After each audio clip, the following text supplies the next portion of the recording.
The new hire walked past my desk on a Tuesday morning carrying a box of office supplies and a welcome packet. She smiled politely as our office manager showed her around. Young, eager, wearing the kind of nervous excitement that comes with starting a promising new job. I knew exactly what she was. My replacement. They hadn't told me directly, of course. That would have required an uncomfortable conversation. Instead, I'd pieced it together over the past 2 weeks through carefully vague emails about team expansion and transitional support, and my manager suggesting I start documenting processes for knowledge transfer. The new hire, Jessica, was introduced in our team meeting that afternoon as a client success associate who would be learning our systems and building relationship. My manager, David, didn't make eye contact with me during the announcement. Vanessa will be mentoring Jessica as she comes up to speed, David said, finally glancing my direction. We want to make sure she learns from the best. I smiled, said nothing. Let the meeting continue. After everyone dispersed, I sat at my desk and opened my client roster. 43 active accounts. Relationships I'd built over 4 years. Companies that called me directly when they had issues, bypassed our general support line to reach me specifically, sent holiday gifts with my name on them. And now I was supposed to train someone to take them over. I pulled up my email and started composing something I'd been planning for weeks. Not angry, not accusatory, just factual and strategic. Because what they didn't know was that my clients weren't just loyal to the company. They were loyal to me. Before I tell you what happened next, I need you to understand something. This isn't a story about someone who couldn't be replaced. Everyone can be replaced.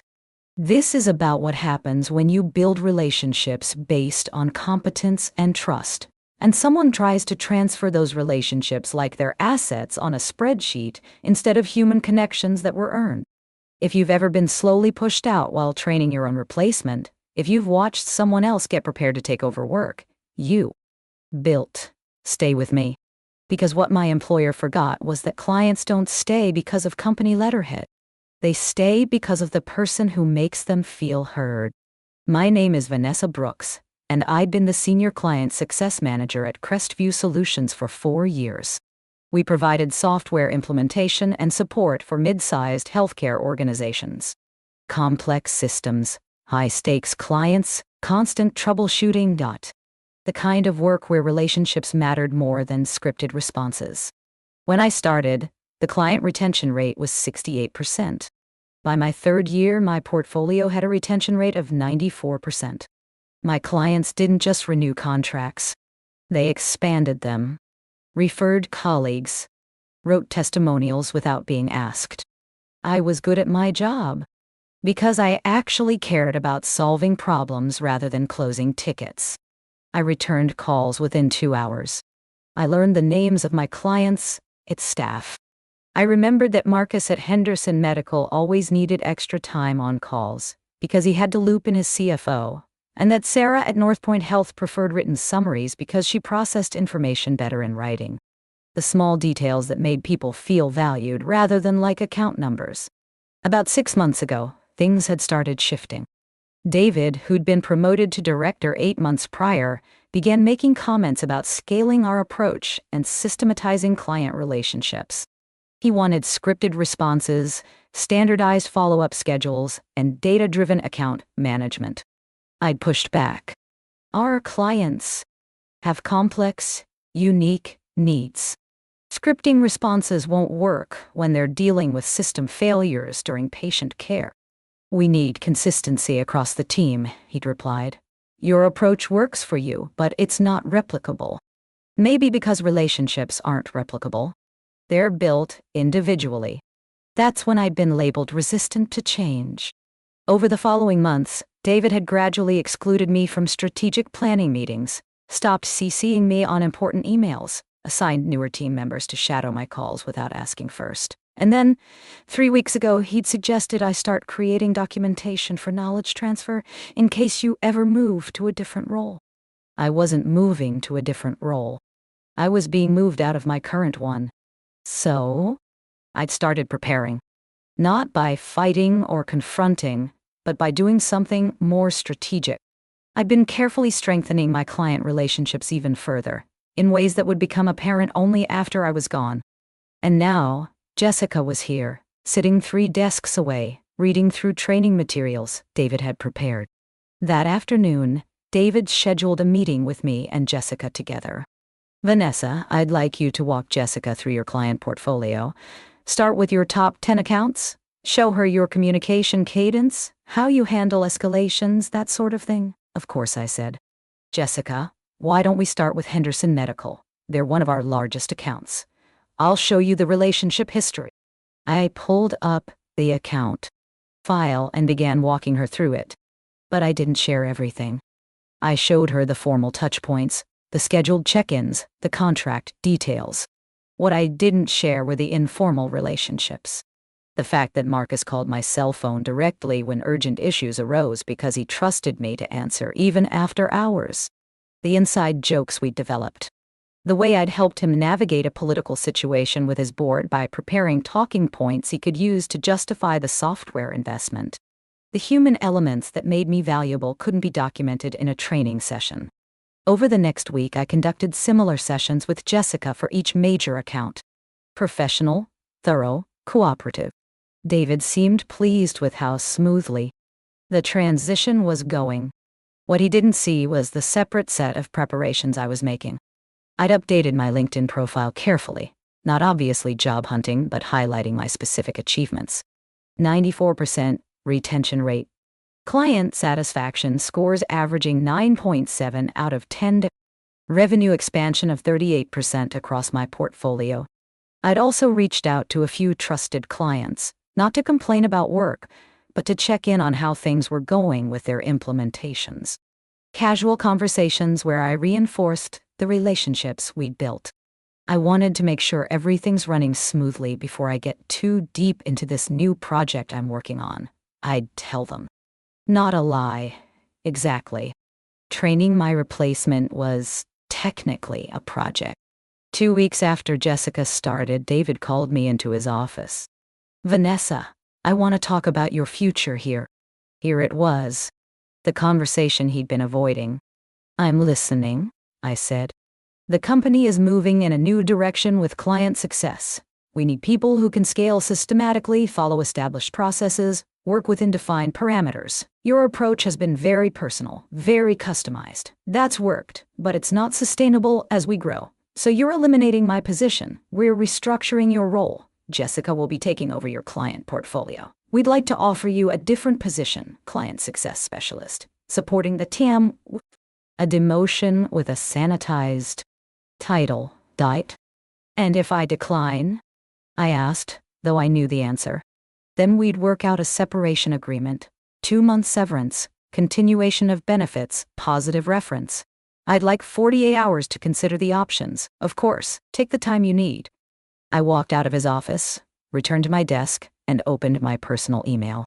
I'd been drafting something for the past week, waiting for this exact moment. It was a simple message to 3 former colleagues who'd left Crestview over the past 2 years. All had gone to companies in similar industries. All had told me to reach out if I ever wanted to make a move. Are those opportunities we discussed still available? I'm ready to explore options. 2 responded within an hour. By end of day, I had 3 interviews scheduled for the following week.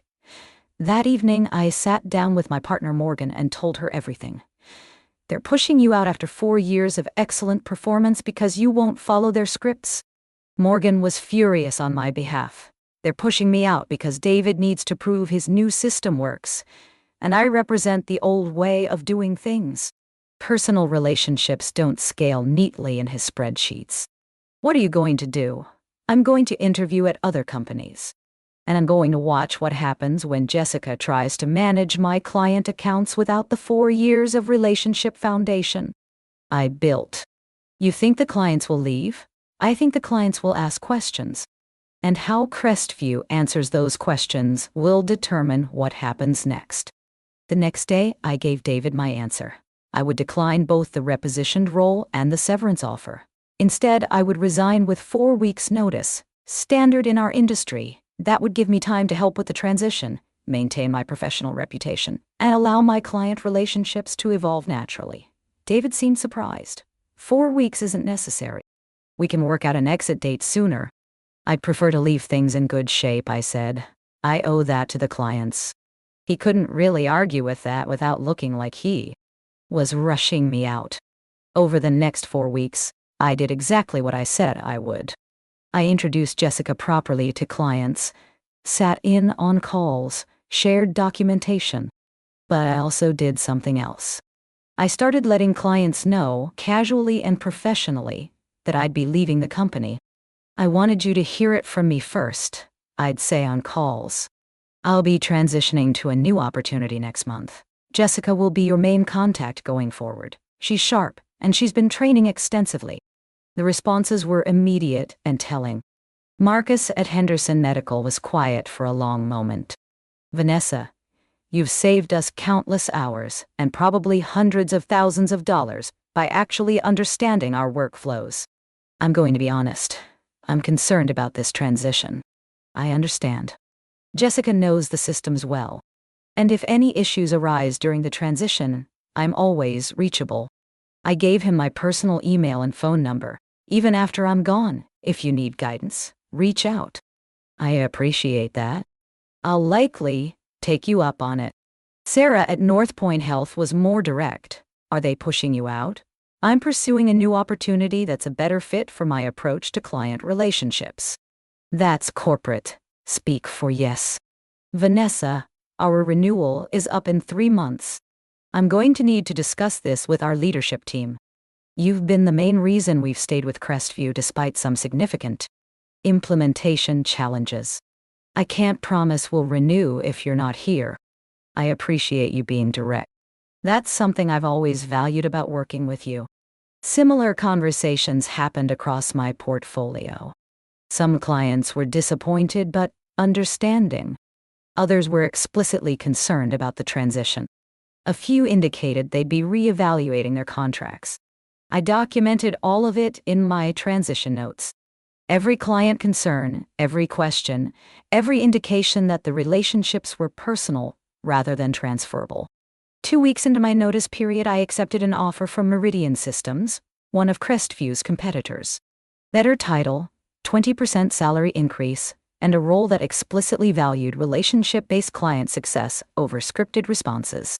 I gave Crestview my official 2-week notice on top of the 4 weeks I'd already been working. David seemed relieved to have a firm end date. My last day was a Friday in late October. I packed up my desk, said goodbye to colleagues who'd become friends, and handed over my access badges. Jessica seemed nervous but optimistic.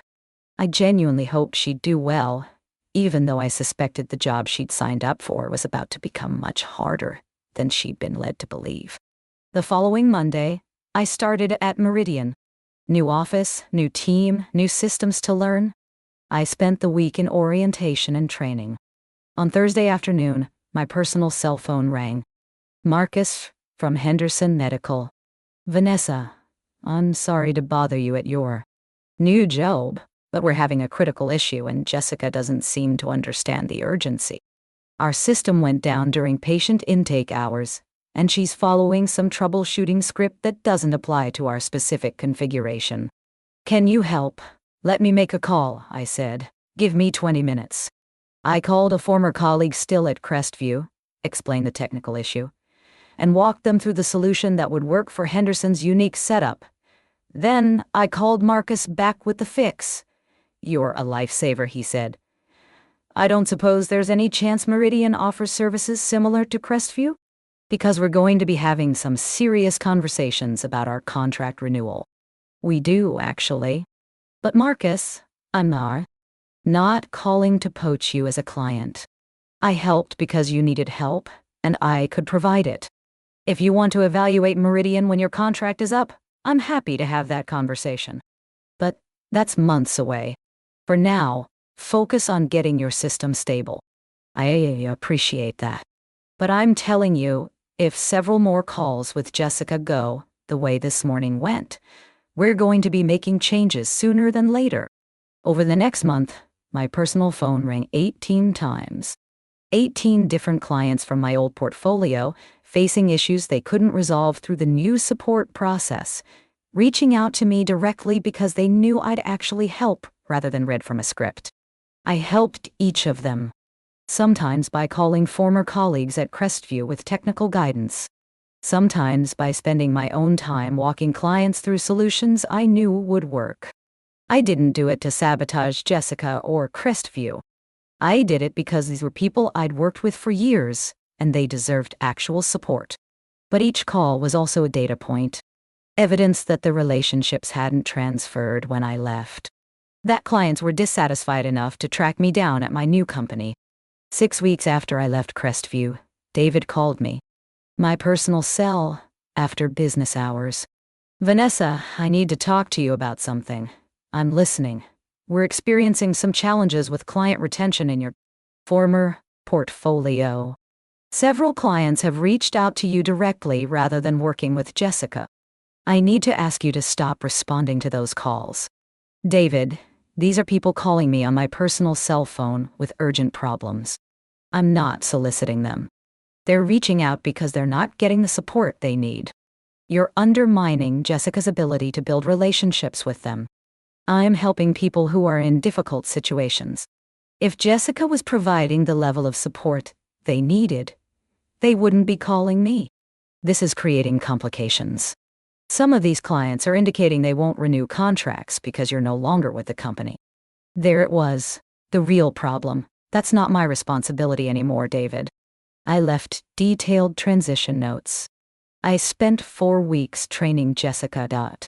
I introduced clients properly. What happens after that is between Crestview and your clients. If you're actively encouraging them to leave, I'm not encouraging anything. I'm answering calls from people I worked with professionally for years who are experiencing problems and reaching out for help. If you're concerned about retention, maybe examine why clients feel the need to call their former account manager instead of working through your new systematic process. He was quiet for a moment. "Are you soliciting them to move to Meridian?" No. No. Though several have asked if we offer similar services, which I've answered honestly. If they choose to evaluate other vendors when their contracts are up, that's their prerogative as customers. "This isn't over," David said. "It was over when you decided relationship-based success wasn't scalable. You chose to prioritize process over people. This is the consequence of that choice." He hung up. Over the next 2 months, 7 of my former clients chose not to renew with Crestview. 5 of them moved to Meridian, explicitly requesting me as their account manager. 2 went to other competitors. The revenue impact on Crestview was significant. My former portfolio had represented about 18% of the company's total recurring revenue. Losing 7 accounts from that portfolio in a single quarter was enough to trigger questions from their board. I heard through former colleagues that David was put on a performance improvement plan. The systematic approach he'd championed was being re-evaluated. Jessica had left after 3 months, overwhelmed by trying to manage relationships she'd never had time to actually build.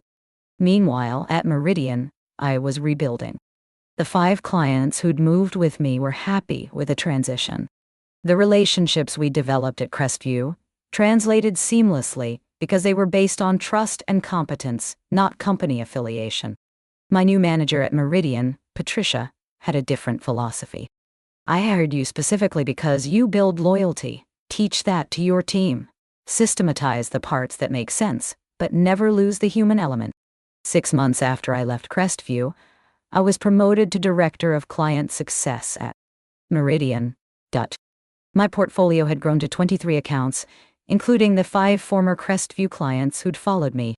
One afternoon, I got an email from Marcus at Henderson Medical. "Vanessa, I wanted you to know that moving to Meridian was the best decision we made this year. Your team's response, time, and understanding of our needs is exactly what we needed. And I wanted to thank you for taking that call when our system went down, even though you didn't work for us anymore. That told us everything we needed to know about your character, and your commitment to actually helping rather than just processing tickets. You saved us, and we won't forget it." I forwarded the email to Patricia with a simple note. "This is what relationship-based success looks like. 8 months after I left, I was invited to speak at an industry conference about client retention strategies.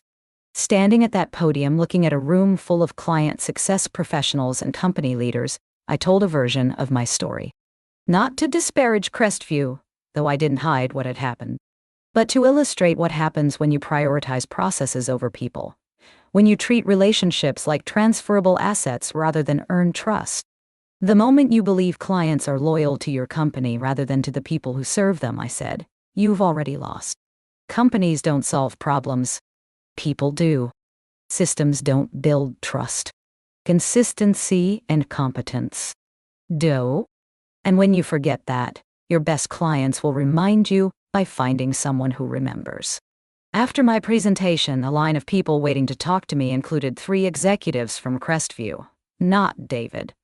He'd been let go 4 months earlier when the client retention issues couldn't be fixed. One of the executives, Amanda, who I'd liked during my time there, approached apologetically. Vanessa, I wanted to apologize. We should have fought harder to keep you. David convinced leadership that systematizing would increase margins and scalability.